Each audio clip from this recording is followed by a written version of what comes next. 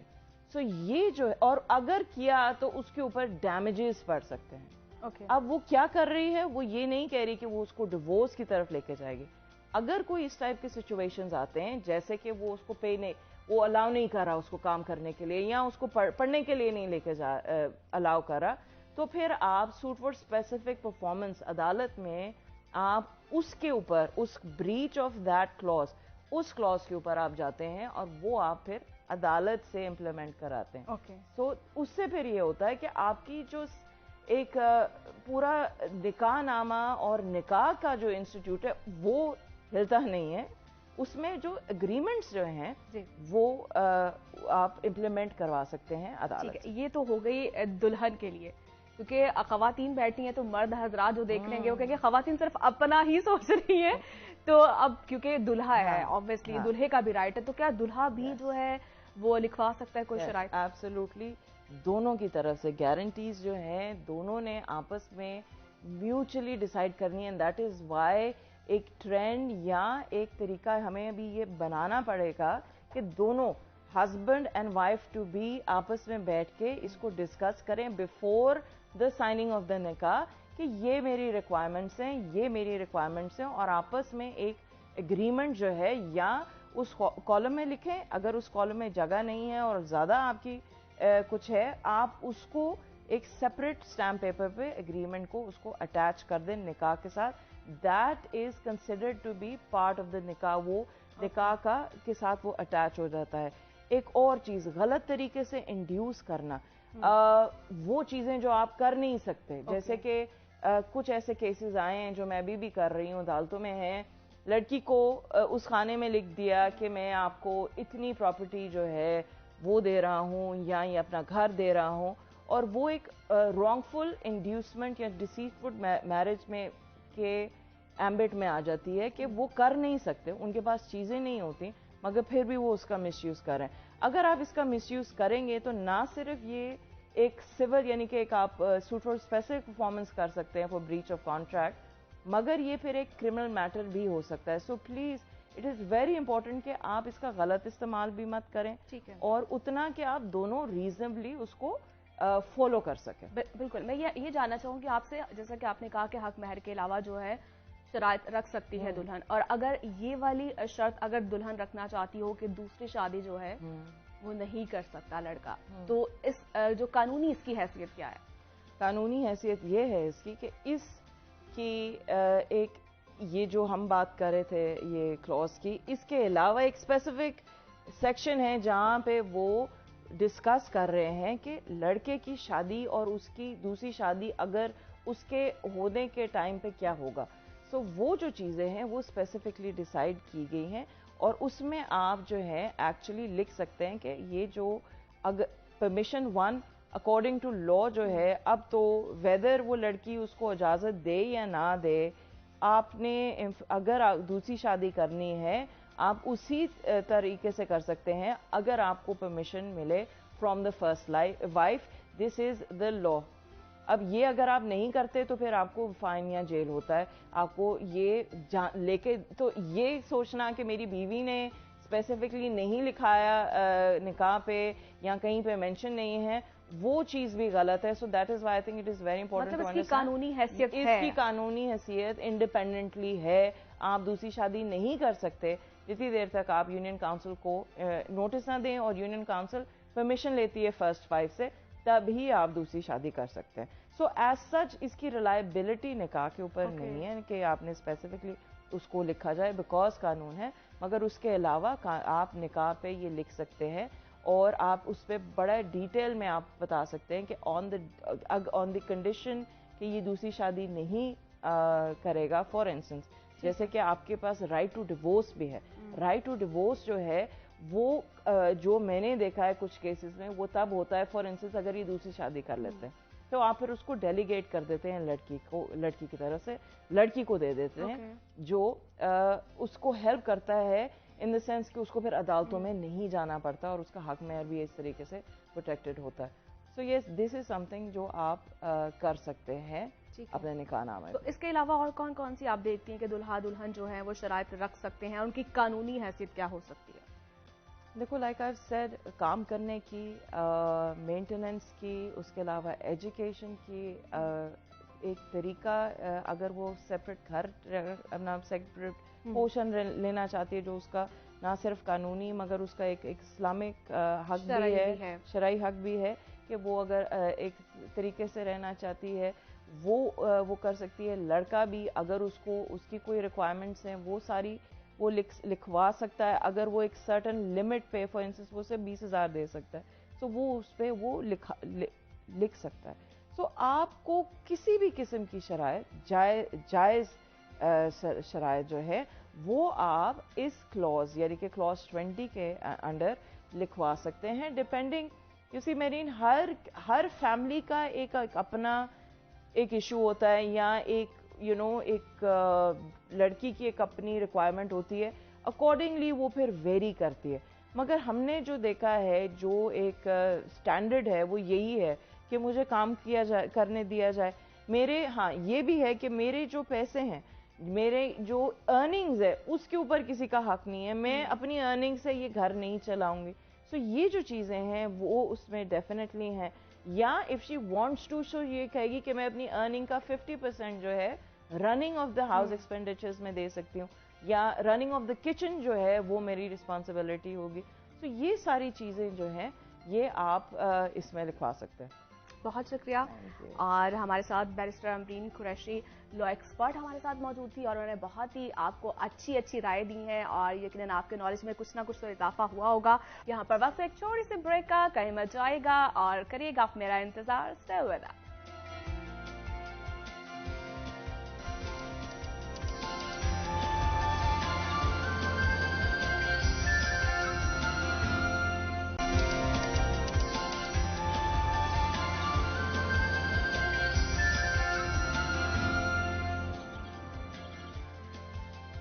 Welcome back to Jaago Lahore. Break سے ہم واپس آ چکے ہیں. آج ایک بار پھر بات کریں گے پنجاب اسمبلی میں ہونے والے بجٹ اجلاس کے حوالے سے.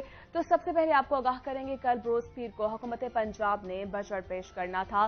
بجٹ اجلاس گورنر پنجاب بلیغ الرحمان نے بلایا تھا, جس پر کارروائی کل کی جانی تھی, لیکن ایوان میں اپوزیشن کی جانب سے احتجاج کی وجہ سے اجلاس پہلے تو 6 گھنٹے کی تاخیر سے شروع ہوا, لیکن اس کے بعد پھر اجلاس روک دیا گیا. پنجاب اسمبلی کا اجلاس آج دوپہر 1 بجے تک ملتوی کر دیا گیا ہے. اسپیکر پنجاب اسمبلی کے حکم پر عطا تارڑ کو ایوان سے باہر جانا پڑ گیا. آئی جی اور چیف سیکرٹری کے نانے تک کارروائی آگے نہیں بڑھائیں گے, ایسا کہنا تھا اسپیکر چوہدری پرویز الہی کی جانب سے.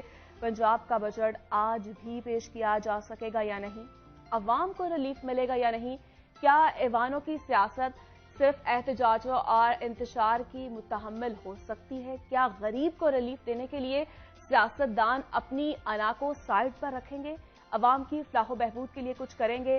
ان سب سوالوں کے جوابات ڈھونڈنے کی کوشش کریں گے. آج ہم نے دعوت دی ہے اپنے اسٹوڈیو میں محمد یاسین ملک صاحب کو, اور بہت شکریہ سر آپ کا.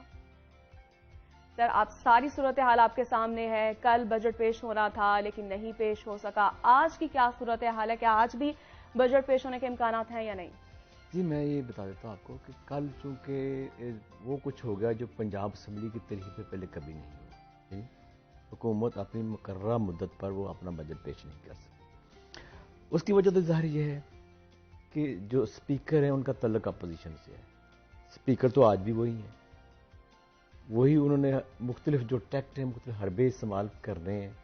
یہ ایک لگ سے ایک بات ہے کہ جو ان کے مطالبات ہوں گے کیا وہ حکومت پورے کر سکتی ہے, کرے گی یا نہیں کرے گی. تو سر بیسیکلی مطالبات ہیں کیا؟ ہاں, یہ جو کل سب سے پہلے تو انہوں نے یہ کہا جی عطا تارڑ جو ہے وہ ممبر نہیں ہے لہٰذا وہ باہر جائے. اس پہ کافی بحث ہوئی, وہ نکل گئے. پھر انہوں نے کہا جی وزیر اعلیٰ اپنے چیمبر میں بیٹھے ہوئے ایوان میں آئے, وہ بھی آ گئے. جب وہ بھی آ گئے تو پھر انہوں نے کہا جی آئی جی اور چیف سیکرٹری کو بھی آنا چاہیے. اور تمام سیکٹریوں کو یہاں آنا چاہیے. معافی نامہ بھی طلب کیا گیا, تو معافی نامہ بھی طلب کیا ہوا تھا انہوں نے, اور وہ تو خیر بزنس ایڈوائزری کمیٹی میں طے ہوا تھا. تو وہ اس پہ تو حکومت ویسے ہی تذبذب کا شکار تھی, وہ نہیں مان رہی تھی, اس پہ ڈیڈ لاک تھا باقاعدہ. لیکن جو آئی جی اور چیف سیکرٹری ہے ان کا ہونا چاہیے, ان کو یہ نہیں کہ نہیں ہونا چاہیے. اس کی مثال یہ ہے کہ پہلے جتنے بھی بجٹ پیش ہوتے ہیں اس میں چیف سیکرٹری اور آئی جی پنجاب جو وہ ہاؤس کے اندر موجود ہوتے رہے. یہ بھی پہلی بار ہوا ہے کہ دونوں ہی موجود نہیں تھے, اور حکومت ان کو بلانا بھی نہیں چاہ رہی تھی. اس میں مختلف وجوہات تھیں, کیونکہ انہوں نے ان سے معافی نامہ انہوں نے طلب کیا تھا. حکومت کا یہ خیال تھا کہ وہ آئیں گے تو یہاں کوئی بدمزگی نہ ہو, تو اس وجہ سے وہ نہیں بلانا چاہ رہے تھے. اب وہ نہیں آئے تو سب معاف کیجیے گا, تو اس وجہ سے انہیں یہ اجلاس جو ہے وہ ملتوی کرنا پڑا. کل بجٹ پیش نہ ہو سکا. آج کیا دیکھنا یہ ہے کہ ابھی جب 1 بجے اجلاس 1 بجے کا تو ٹائم دیا ہوا, ظاہر تاخیر سے شروع ہوگا, جب شروع ہوگا تو کیا آئی جی اور چیف سیکرٹری آتے ہیں یا نہیں. حکومت اس حوالے سے حکومت نے ابھی تک کیا فیصلہ کیجیے وہ تو وقت آنے پر واضح ہوگا. کی جانب سے جو مطالبات رکھے گئے ہیں تو کیا حکومت ماننے کو تیار ہے, تسلیم کر رہی ہے یا نہیں؟ نہیں, حکومت تو نے ویسے آج کبھی امکان ہے کہ آپ آئی جی اور چیف سیکرٹری موجود ہوں گے تاکہ اپوزیشن اسپیکر کے پاس کوئی جواز نہ ہو کہ پھر سے آج ملتوی نہ ہو جائے. لیکن پھر بھی اسپیکر چونکہ تعلق ہی ان کا اپوزیشن سے, اور وہ تو بڑے سیزنڈ پولیٹیشین بھی ہیں, اور وہ پہلے بھی وزیر اعلیٰ بھی رہ چکے ہیں, اسپیکر بھی رہ چکے ہیں, ان کے پاس بڑا تجربہ ہے, اور انہوں نے آئینی ماہرین سے بڑی مشاورت کر رکھی ہے. تو وہ عین ممکن ہے, بہت حد تک امکان ہے وہ آج پھر وہ کوشش کریں گے کہ کسی طریقے سے بجٹ پیش نہ ہو سکے.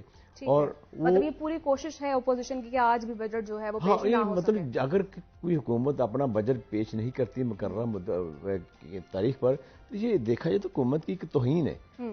وہ کل توہین ہوئی, ظاہری بات ہے, کل انتظامات کیے گئے اور بہت زیادہ ساری جو بھی ایک سچویشن جو ہے وہ کریٹ کی گئی یقیناً حکومت کے لیے بھی. اور آپ کو پتا آج پھر اجلاس ہوگا تو جو سارا خرچہ ہوا سارا وہ عوام کی جیب پر بھاری ہے, اور ریلیف تو عوام کو آپ کو پتہ ہی ہے جو مل رہا ہے. میں آپ کو بتاتا ہوں تقریباً جو ہے نا ایوریج عام اجلاس جو ہوتا ہے اس میں تقریباً 1 کروڑ روپیہ ایک دن کا ہوتا ہے. جو بجٹ اجلاس ہوتا ہے اس کا تقریباً دگنے کے قریب ہوتا ہے, یعنی زیادہ خرچہ ہوتا ہے. اس کی کئی وجوہات ہیں, وہ مختلف اسٹیشنری بڑی ہیوی اور باقی خراجات اور سارے اس میں شامل ہوتے ہیں. تو یہ اگر یہ 1.5-2 کروڑ بھی ایک دن کا لگا لیا جائے تو کل تقریباً ضائع ہی ہوا. قوم کا 1.5-2 کروڑ روپے کل ضائع ہی ہوا, کچھ ہوا ہی نہیں, کچھ بھی نہیں ہوا. یاسر صاحب اب ہمارے ساتھ ہی رہیے گا, اور سینئر تجزیہ کار سلمان غنی صاحب نے ہمیں جوائن کیا ہے. سر بہت شکریہ آپ کے وقت کا. سلمان صاحب کیسے دیکھتے ہیں کل جو ہے کل بھی بجٹ پیش کیا جانا تھا لیکن نہیں ہو سکا, اپوزیشن کی جانب سے مطالبات سامنے رکھے گئے ہیں, اور آج جو ہے آج اجلاس دوبارہ رکھا گیا, تو کیا دیکھ رہے ہیں کہ آج بھی بجٹ جو ہے پیش کیا جا سکے گا یا نہیں؟ دیکھیں, یہ پنجاب کی سیاسی تاریخ میں پہلی دفعہ ہوا ہے کہ بجٹ اجلاس بلایا گیا ہے لیکن بجٹ پیش نہیں ہوا. اور بجٹ جو ہے یہ ایک خالصتاً ایک سنجیدہ عمل ہے جو پارلیمنٹرین کی سنجیدگی کا مقتضی ہے, لیکن اس میں بھی اپنی سیاسی ترجیحات کو آگے رکھا گیا ہے. اور میں سمجھتا ہوں کہ یہ دراصل پنجاب کے 10 کروڑ عوام کے لیے لمحہ فکریہ ہے کہ پنجاب کے عوام تو انہیں اس لیے منتخب کرتے ہیں کہ یہ اپنے ایوان کے اندر جا کر ان کے احساسات اور جذبات کی ترجمانی کریں گے اور ان کے مسائل کا حل پیش کریں گے. لیکن دیکھنے میں یہ آیا, میں خود وہاں پر 4-5 گھنٹے وہاں پر موجود رہا, لیکن اجلاس نہیں ہو سکا. اور 5 گھنٹے کے بعد جب میں واپس تو میں یہ سوچ رہا تھا کہ کروڑہ روپیہ ان اجلاسوں پہ خرچ ہوتا ہے, اور وہاں پر کروڑہ روپیہ جو پنجاب کے عوام کے خون پسینے کی کمائی ہے اسے تو جسٹیفائی کرنے کی بجائے جب اپنے سیاسی ترجیحات کو آگے رکھیں گے تو پہلے ہی ایک کمیونیکیشن گیپ ہے حکومت اور عوام کے درمیان. اگر اس طرح کی صورتحال جاری رہی تو میں سمجھتا ہوں کہ پاکستان کے عوام جمہوریت سے مایوس ہوں گے. دیکھیں, پاکستان کے عوام ہمیشہ اپنا ووٹ جو ہے وہ سیاستدانوں کے حق میں استعمال کرتے ہیں اور ان سے توقعات قائم کرتے ہیں. میں سمجھتا ہوں کہ آج پاکستان جس طرح کی جدید صورتحال سے دو چار ہے, اس میں اراکین پارلیمنٹ سے زیادہ ذمہ داری کا متقاضی ہے کہ اراکین پارلیمنٹ بجائے اپنے سیاسی مفادات کو آگے رکھنے کے قومی ترجیحات کو آگے رکھے اور خاص طور پہ اپنے عوام کی حالت گزار کا فکر کرے. اور اگر اسی طرح کی صورتحال جاری رہی تو میں سمجھتا ہوں کہ یہ گیپ خود منتخب عوام اور عوام کے درمیان پیدا ہوگا اور یہ جمہوریت کے لیے اچھا نہیں ہوگا. ٹھیک ہے، پھر کیسے دیکھتے ہیں آپ کہ آج جو ہے اجلاس ہوگا یا نہیں ہوگا، یا پھر مزید ہنگامہ آرائی ہوگی؟ نہیں، اجلاس تو ضرور ہوگا، 1 بجے کا ٹائم دیا ہوا ہے، وہ پھر تاخیر تو ہر اجلاس میں ہوتی ہے، بلکہ کل جو تاخیر ہوئی یہ بھی ایک ریکارڈ ہے. یعنی آج تک پنجاب اسمبلی کی تاریخ میں جو عام اجلاس تو لیٹ ہوتے رہے بہت زیادہ، لیکن بجٹ اجلاس پہلی دفعہ 6 گھنٹے اور 9 منٹ تاخیر سے شروع ہوا. اب آج دیکھتے ہیں کہ وہ کتنا زیادہ تاخیر کا شکار ہوتا ہے، کیونکہ آج بھی ابھی مذاکرات ہونے ہیں حکومت اور اپوزیشن کے درمیان. جو انہوں نے وہ معافی نامہ انہوں نے طلب کیا ہے، اس کے علاوہ جو کیسز کیے ہوئے ہیں اپوزیشن کے اراکین کے اوپر، وہ واپس لینے کا انہوں نے ایک مطالبہ رکھا ہوا ہے کہ وہ واپس لیے جائیں. وہ کس واپس ہوتے ہیں یا نہیں ہوتے، اگر ان کے وہ مطالبات نہیں مانے جاتے تو آج کے اجلاس میں بھی کافی حد تک یہ کہا جاتا ہے کہ ہنگامہ خیز قسم کا ہی ہوگا، اور پھر بھرپور کوشش ہوگی کہ آج پھر حکومت کو بجٹ پیش نہ کرنے دیا جائے. اور تو اگر وہ بجٹ آج بھی پیش نہ کر سکے تو یہ پھر ایک نئی تاریخ، نیا ایک رقم ہو جائے گی. تو کیا دیکھتے ہیں آپ کے جو مطالبات کیے گئے اپوزیشن کی جانب سے، یہ آئینی ہے؟ یہ تو ہر دور حکومت میں ہوتا ہے، یہ سیاسی کیسز ہوتے ہیں پھر واپس بھی لی جاتے ہیں، یہ حکومتیں کرتی رہتی ہیں، اس طرح واپس ہوتے رہتے ہیں. کل یہ بالکل اس میں نرم گوشہ تھا حکومت کا کہ یہ کیسز واپس لیے جائیں، وہ اس پہ راضی بھی تھے. صرف جو ایک معافی نامہ تھا چیف سیکرٹری اور IG پنجاب سے، اس میں وہ جو ایک ڈیڈ لاک پیدا ہو گیا، وہ حکومت نہیں چاہ رہی تھی کہ ان سے معافی دلائی جائے، کیونکہ ظاہر ایک عدالتی حکم بھی تھا. اس کے علاوہ ظاہر حکومت کے کہنے پہ ہوا تو وہ انہوں نے خود سے تو نہیں کیا. تو وہ معافی نامہ ابھی تک وہ جو اپوزیشن اس پہ وہ ڈٹی ہوئی ہے کہ معافی نامہ بھی ہونا چاہیے اور کیسز بھی واپس ہونے چاہیے، ورنہ تو یہ پھر جو بجٹ پیش نہیں کر سکے. حکومت بڑی بری طرح پھنسی ہوئی ہے کہ وہ کیا کرے. آج انہوں نے کچھ نہ کچھ فیصلہ کر کے آئیں گے یقینی طور پر. جو فیصلہ ہوگا تو پھر جو سامنے آئے گا، جو اب مذاکرات ہوں گے، اب اجلاس سے قبل مذاکرات شروع ہو جانے ہیں. جب وہ مذاکرات ہوں گے پھر وہ جو فیصلہ سامنے آئے گا اس سے اندازہ ہو جائے گا کہ آج بجٹ اجلاس میں کیا ہونا. کل جس طرح پتہ چل گیا تھا کہ آج چونکہ ڈیڈ لاک ہے، آج یعنی سٹارٹ سے اسپیکر کے موڈ سے پتہ چل گیا تھا کہ آج وہ بجٹ پیش نہیں کرنا چاہتے ہونے جانا جائیں. تو اسی طرح آج بھی جب یعنی وہ مذاکرات دیکھیں گے کامیاب ہوتے ہیں نہیں ہوتے، تو جو اجلاس شروع ہوگا تو فوراً پتہ چل جائے گا کہ آج بجٹ پیش ہے. بھی بات کریں گے، اور ہمیں جوائن کیا سینئر تجزیہ کار ہیں افتخار احمد صاحب نے. افتخار احمد صاحب، بہت شکریہ آپ کے قیمتی وقت کا. جیسے کہ کل جو ہے بجٹ پیش کیا جانا تھا لیکن بجٹ پیش نہیں کیا جا سکا اور اجلاس ملتوی ہوا. آج دوبارہ اجلاس ہوگا، تو کیا دیکھتے ہیں آپ کہ آج کی کیا صورتحال ہوگی؟ آج بھی وہی ہوگا جو کل ہوا، کیونکہ جب معاملات ذات کے حوالے سے شروع کر دیے جائیں اور پارلیمنٹ ڈیموکریسی کے جو طریقہ کار ہے اس پہ عمل نہ کیا جائے تو یہی ہوگا جو ہو رہا ہے. ہر جگہ پہ یہی ہوا اور ہر جگہ پہ ایسا کرنے کی کوشش کی جا رہی ہے. جس بات پہ سارا جھگڑا کیا گیا وہ تھا اطاعت آرڈر کی موجودگی. آئین ایک بات کی اجازت دیتا ہے کہ ایک شخص کو وزیر بنایا جا سکتا ہے کہ اگر وہ 6 مہینے کے بعد الیکٹ ہو جائے، 6 مہینے تک کے اس کے پاس موقع ہوتا ہے. میری سمجھ سے باہر ہے کہ اس کو ذاتی انا کا مسئلہ کیوں بنایا جا رہا ہے، اور ہر چیز کو ذاتی انا کا مسئلہ بنا کے پنجاب کا مذاق اڑایا جا رہا ہے. اور پنجاب اسمبلی میں یہ مذاق پچھلے کئی مہینوں سے جاری ہے. اور اب یہ شرط لگانے کی چیف سیکرٹری آئے اور IG آئے اور معافی مانگے تاکہ یہ ثابت ہو کہ ہم زیادہ طاقتور ہیں اور چیف سیکرٹری اور IG جو ہے وہ ہمارے تابع ہے، حکومت کے تابع نہیں ہے. تو یہ پاور جو استعمال کرنے کی کوشش کی جا رہی ہے اسپیکر کی نشست سے، یہ میں نہیں سمجھتا کہ اس طریقے سے پارلیمنٹ نظامیہ پہ چلے گا. اور اگر بجٹ نہیں پیش ہوگا تو یہ پورے کے پورے صوبے کا نقصان ہے. پورے صوبے میں تمام چیزیں رک جائیں گی، جو بھی چیزیں طے ہوئے ہیں ان پہ عمل نہیں ہوگا. تو اس کو انا کا مسئلہ بنایا ہوا ہے، جو ذاتی پرسنل ضد ہے. یہ افسوسناک واقعہ ہو رہا ہے جو ہو رہا ہے. ٹھیک ہے، کیا دیکھتے ہیں آپ کے پاکستان میں سیاسی عدم استحکام کب آئے گا اور عوام کو کیا واقعی کوئی حقیقی ریلیف ملنے جا رہا ہے یا نہیں؟ پہلی بات ہے کہ عدم استحکام تو موجود ہے. آپ کو پوچھنا چاہیے استحکام کب آئے گا. میں نہیں سمجھتا کہ اس سارے سسٹم میں کچھ اب رہ گیا. یہ سسٹم کولیپس ہوگا، اور افسوس کی بات ہے کہ اس کا کولیپس ہونے جا رہا ہے جب ہم اقتصادی طور پہ بہت برے حالات میں گزر رہے ہیں. اگر یہ سسٹم کولیپس ہوا اور اس کے ساتھ اقتصادی بدحالی بھی ہوئی تو پھر پاکستان کو ایک اچھا خاصا دھچکا لگے گا، جس کا احساس لوگ نہیں کر رہے، اس کا احساس یہ سیاسی پارٹیوں کے جو رہنما ہیں اور جو یہ سارے مسائل پیدا کر رہے ہیں وہ اس کا ادراک نہیں رکھتے غالباً، کیونکہ معاملات اتنے سادہ نہیں ہیں جتنے نظر آپ کو آ رہے ہیں۔ ٹھیک ہے، تو کیا دیکھتے ہیں آپ کے جو مطالبات اپوزیشن کی جانب سے کیے جا رہے ہیں وہ آئینی ہیں؟ کون سا مطالبہ؟ سر جو مطالبہ کیا جا رہا ہے، ٹھیک ہے، انہوں نے یہ بھی کہا کہ مقدمات جو ہیں وہ ختم کیے جائیں، ٹھیک ہے؟ نہیں، یہ تو دیکھیں نا، یہ تو پھر جی دیکھیں، بات سنیں۔ ایک معافی نامہ بھی انہوں نے طلب کیا ہے۔ کیا کیا ہے؟ معافی نامہ بھی طلب کیا گیا آئی جی سے۔ نہیں ہو سکتا نا، ایسے نہیں ہو سکتا، یہ کوئی پریا نہیں ہے، یہ کوئی پنچایت نہیں ہے۔ پنچایت میں ایسے سوالات آپ اٹھا سکتے ہیں، یہ کوئی اسمبلی کوئی پنچایت نہیں ہوتی ہے، اور اسمبلی کے اپنے اختیارات ہیں، اسمبلی کے اسپیکر کے اپنے اختیارات ہیں۔ ان کو یہ اختیار ملا تھا جو پچھلے دفعہ ایک ترمیم کے تحت اسپیکر کی طاقت میں اضافہ کیا گیا تھا، لیکن اس طاقت کا اس طریقے سے استعمال کرنا کہ دوسرے کی توہین کا وجہ پیدا کرنی، اس سے توہین امیز رویہ اختیار کرنا، اور اس کو یہ ثابت کرنا کہ تم کم تر ہو ہم برتر ہیں، یہ رویہ نہیں چل سکتا پارلیمانی جمہوریت۔ ٹھیک ہے، افتخار احمد صاحب بہت شکریہ آپ کے قیمتی وقت کا، اور یاسین صاحب ہمارے ساتھ موجود ہے اسٹوڈیو میں۔ یاسین صاحب اب بات کر لیتے ہیں بجٹ کی، تو کیا لگتا ہے کہ اس بجٹ میں عوام کو کوئی ریلیف ملے گا پنجاب حکومت کی جانب سے؟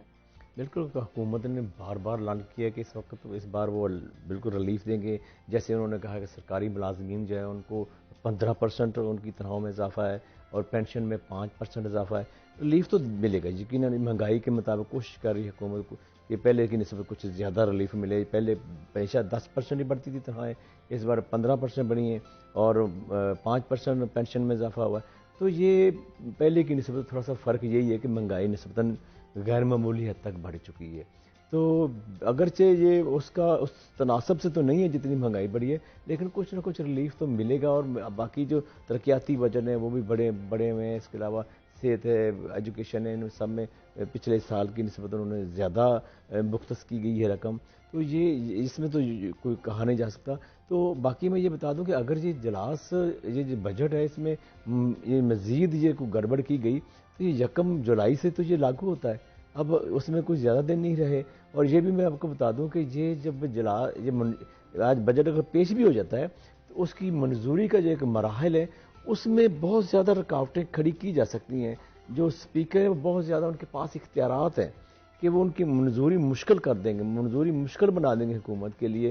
ایک تو ویسے بھی ان کے پاس اتنے زیادہ وہ تعداد نہیں ہے، خاص طور پر 20 جو منحرف اراکین سے نااہل ہو گئے، اور ابھی ان کے الیکشن نہیں ہوئے، وہ بھی ان کے ساتھ نہیں ہیں، جب آئیں گے دیکھی جائے گی۔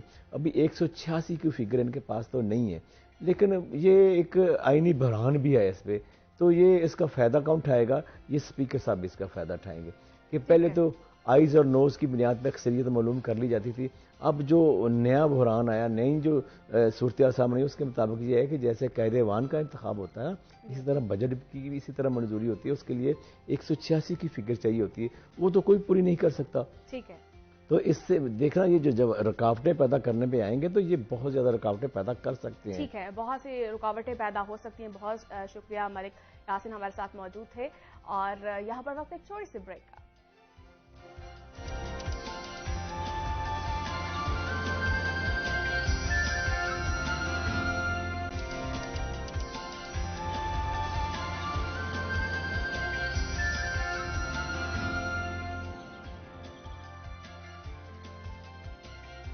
Welcome back to Jaago Lahore. اب کچھ بات کریں گے پاکستان میں موجود ٹیلنٹ کی۔ تو جناب، پاکستان میں ٹیلنٹ کی کوئی کمی نہیں۔ پاکستان کی خوبصورت وادیوں میں بسنے والے لوگ اپنے اندر بہت ٹیلنٹ لیے ہوئے ہیں، اور گلگت بلتستان کی خوبصورت وادیوں میں سے 4 سالہ ماہنور سے آپ کی ملاقات کروائیں گے، جنہوں نے اتنی کم عمری میں ہی وہ ایوارڈ اپنے نام کر رکھا ہے، جن ایوارڈز کے بارے میں ابھی تک بڑے بڑے لوگ سنتے ہی آئے ہیں۔ جی، تو میں بات کر رہی ہوں پاکستان کی 4 سالہ بیٹی ماہنور کی، جنہوں نے صرف 4 سال کی عمر میں 2 گھنٹے سے زائد آئس اسکیٹنگ کر کے آئس اسکیٹنگ مقابلوں میں سلور میڈل اپنے نام کیا ہے، اور متعدد عالمی تنظیموں کی جانب سے ماہنور کو گلگت بلتستان کی حسین وادیوں کی امبیسڈر بھی تعینات کر دیا ہے۔ یہ تو وہ چند چیزیں ہیں جن کے بارے میں مجھے ابھی پتا چلا، لیکن اور کیا کیا ماہنور کرتی ہیں،